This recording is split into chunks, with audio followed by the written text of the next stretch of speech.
Finally, we are making a civilian aircraft. There's a deal between HAL and a Russian company. What are my views about this? Okay, we are talking about the Sukhoi Superjet 100. What does this aircraft look like? So it's an aircraft that it's a reasonably smallish aircraft. It can accommodate about 105 passengers. It's a passenger jet.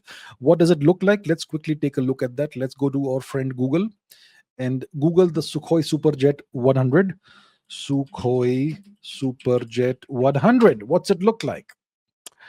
So this is what it looks like. It's a narrow body aircraft.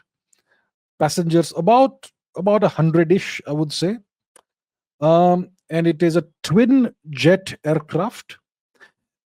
And that's the deal. So now that we know what this aircraft looks like, what's this deal that we have between India and Russia, between HAL and this Russian company? I forget the name of the company. You can look it up.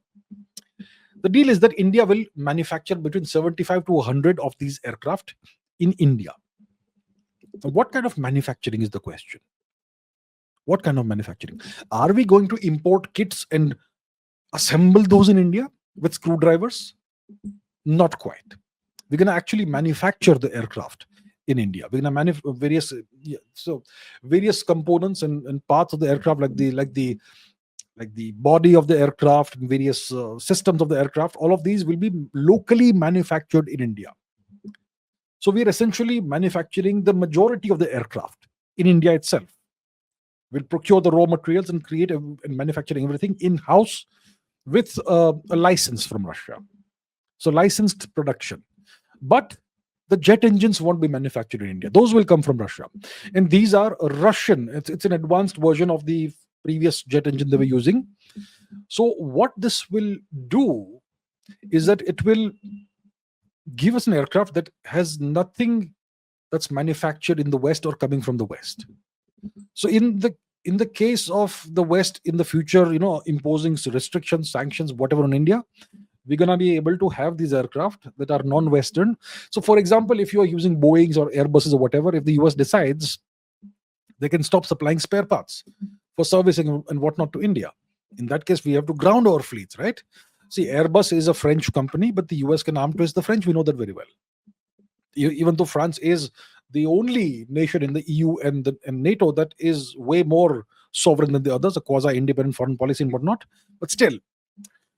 So if we manufacture this entirely non-Western passenger aircraft in India, it's great for us, right?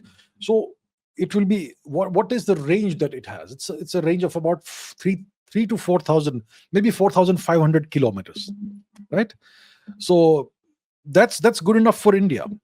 Domestic air traffic, right?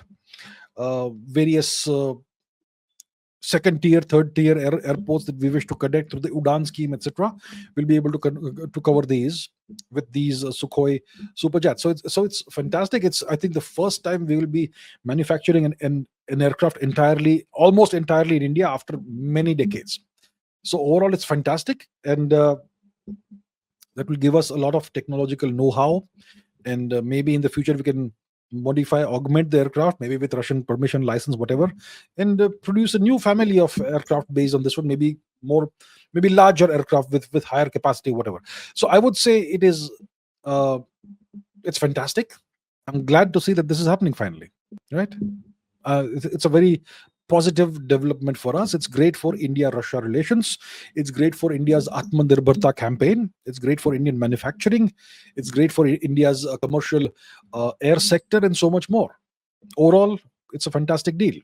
And the great thing is that we're not assembling kits in India. We're going to be manufacturing the aircraft almost entirely in India, apart from the engines. And about the engines, maybe we can see about that also, what to do. Maybe we can eventually even manufacture the engines in India, which is not part of the current deal.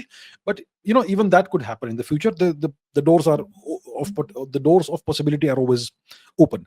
So I see this as a fantastic development overall.